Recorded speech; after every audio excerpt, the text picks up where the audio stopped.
Hi, நான் doctor Arun Kannan, Orthopaedic surgeon from Apollo Hospital Chennai.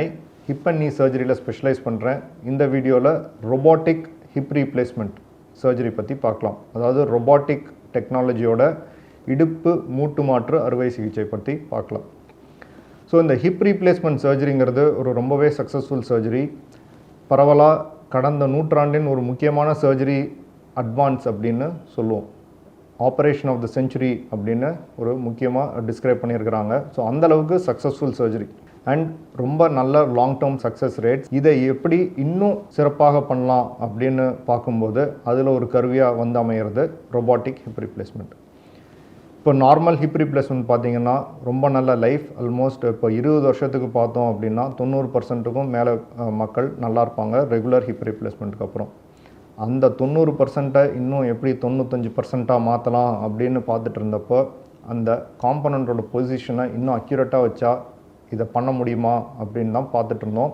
அதுக்கு ஒரு பிரமாதமான கருவியாக அமைஞ்சிருக்கு இந்த ரொபாட்டிக் டெக்னாலஜி. இப்போ இந்த ஹிப் ரீப்ளேஸ்மெண்ட்டில் பார்த்தோம் அப்படின்னா முக்கியமாக 2 காம்பனண்ட் பொருத்தணும். ஒன்று அந்த கிண்ணம் பகுதி ஆர் சாக்கெட் பகுதி அப்படின்றது ஒன்று, இன்னொன்று கீழே வந்துட்டு பந்து அதை சப்போர்ட் பண்ணுற ஸ்டெம்.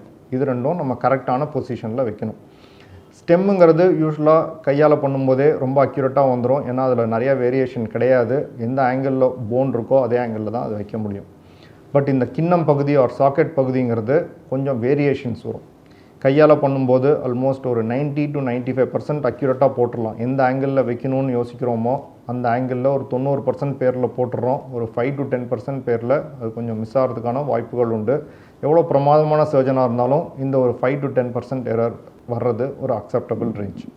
ஸோ இந்த கப்பு என்ன பொசிஷனில் இருக்குங்கிறத பொறுத்து நம்மளுக்கு நிறையா சேஞ்சஸ் வரும். அதாவது வந்துட்டு இந்த ஹிப் ரீப்ளேஸ்மெண்ட் எவ்வளோ நாள் வரக்கூடும், டிஸ்லோகேட் ஆகாமல் இருக்குமா, இதெல்லாம் வந்துட்டு டிட்டர்மின் பண்ணுறது இந்த கப் பொசிஷன். ரொம்ப நுணுக்கமாக வச்சோம் அப்படின்னா இந்த ஹிப்போட லைஃப் ஒரு லாஞ்சிவிட்டி எவ்வளோ நாள் வருங்கிறத இன்க்ரீஸ் பண்ணலாம் அப்படிங்கிறது தான் பரவலான கருத்து. ஸோ அந்த கப் பொசிஷன் எக்ஸாக்டாக நமக்கு எவ்வளோ வேணுங்கிறத கணிச்சு கரெக்டாக அதே பொசிஷனில் வைக்கிறதுக்கு இந்த ரொபாட்டிக் ஹிப் ரீப்ளேஸ்மெண்ட் ஹெல்ப் பண்ணுது. ஸோ பேஷண்ட்டோட முதல்லே சிடி எடுத்துருவோம், கப் ஆங்கிள் எவ்வளோ இருக்குதுன்னு பார்ப்போம், அதுக்கேற்ற மாதிரி இந்த கப்பை வந்துட்டு எப்படி பொருத்தலாம்னு பார்ப்போம். இப்போ இந்த வீடியோவில் பார்த்தீங்கன்னா இந்த கப்பை அதாவது நான் பொருத்திட்டு இருக்கும்போதே அது எந்த பொசிஷனில் போகுது, எந்த ஆங்கிளில் போகுது, 2 டைமென்ஷன் அதாவது 3 டைமென்ஷன்ஸ்லேயும் எந்த ஆங்கிளில் போகுதுன்றது கரெக்டாக காமிக்குது. நம்ம 40 டிகிரி ஒரு பிளேன்லேயும் 20 டிகிரி இன்னொரு பிளேன்லேயும் வைக்கணும் அப்படின்னு பிளான் பண்ணியிருக்கிறோம். அதே பொசிஷனில் வைக்க முடியுது. ஸோ இப்போ இந்த படத்தில் நம்ம நேராக சர்ஜரி பண்ணும்போதே கரெக்டாக எந்த ஆங்கிளில் போகுதுங்கிறது ஃபுல்லாக தெரியும். ஸோ அதுக்கேற்ற மாதிரி நம்ம பர்ஃபெக்டாக இந்த கப்பை பொசிஷன் பண்ணலாம். இதுதான் ரொபாட்டிக்கோட மெயின் அட்வான்டேஜ் அப்படின்னு சொல்லணும். இப்போ அடுத்த கொஞ்சம் அட்வான்டேஜஸும் இருக்குது. முக்கியமாக இப்போ ஹிப் ரீப்ளேஸ்மெண்ட் சர்ஜரி பண்ணும்போது அந்த காலோட லெங்த் ஒரு கொஞ்சம் மேலே கீழே வச்சிட முடியும். ஏன்னா ஃபுல்லி சுற்றி இருக்கிற தசைகள் கொஞ்சம் இலாஸ்டிக்காக தான் இருக்கும். ஸோ ஒரு சென்டிமீட்டர் வரைக்கும் நம்ம வந்துட்டு அதை லெங்க்தன் பண்ணலாம், இல்லை ஷார்டன் பண்ணலாம். ஒரு சில டைம் தேவைப்படும், லெங்க்தன் பண்ணுறதுக்கு தேவைப்படும், அந்த டைமில் லெங்க்தன் பண்ணியிருப்போம். பட் மோஸ்ட்டாக எந்த லெங்க்த் இருந்துச்சோ அதே ரெஸ்டோர் பண்ணுறதுக்கு ட்ரை பண்ணுவோம். அது நம்ம கையால் பண்ணும்போது அப் டு ஒரு சென்டிமீட்டர் வித்தின் அக்யூரசிக்கு கொண்டு வந்துடலாம். பட் ரொபாட்டிக் டெக்னாலஜியில் பண்ணும்போது மில்லிமீட்டர் அக்யூரசியில் கொண்டு வந்துடலாம். நம்ம என்ன பொசிஷனில் வைக்கணும்னு ஆசைப்படுறோமோ அதில் வித்தின் 1 or 2 மில்லிமீட்டர்ஸ்குள்ளே எக்ஸாக்டாக அக்யூரேட்டாக பொருத்தலாம்.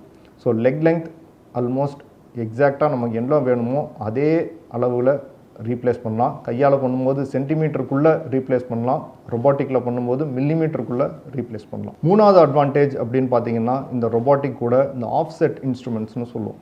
அதாவது ஒரு ஆங்கிளில் வர்ற மாதிரி இன்ஸ்ட்ருமெண்ட்ஸ் டிசைன்டு.